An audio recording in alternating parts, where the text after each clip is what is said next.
नेपाल में अंतरिम सरकार के गठन को लेकर अनिश्चितता बढ़ गई है, क्योंकि जेनजी गुट इस बात पर बढ़ गए हैं कि सत्ता की अस्थायी बागडोर किसके हाथ में होनी चाहिए। यानी विवाद इस बात को लेकर है कि देश का अंतरिम प्रधानमंत्री कौन होगा।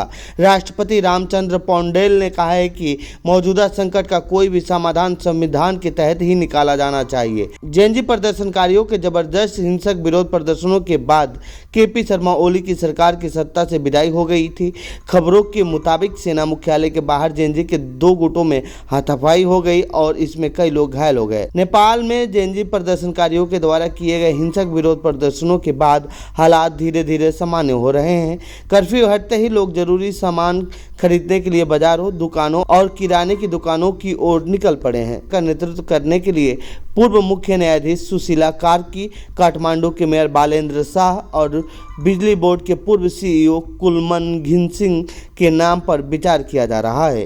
फिलहाल नेपाल की सेना ने सभी लोगों को घरों के अंदर रहने का आदेश दिया है। इस बीच विरोध प्रदर्शन में मरने वालों की संख्या बढ़कर 34 हो गई है। इनमें से 25 लोगों की पहचान हो चुकी है। हिंसक प्रदर्शनों में 1300 से ज़्यादा लोग घायल हो गए हैं। नेपाल के राष्ट्रपति रामचंद्र पौडेल ने कहा है कि प्रदर्शनकारियों की मांगों को पूरा करने की कोशिश की जा रही है।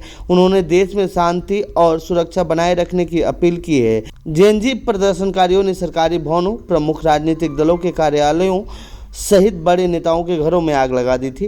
काठमांडू पोस्ट की रिपोर्ट के अनुसार जेनजी नेताओं ने कहा है कि वे नेपाल के मौजूदा संविधान को खत्म नहीं करना चाहते, बल्कि वर्तमान जरूरतों के अनुरूप उसमें संशोधन करना चाहते हैं।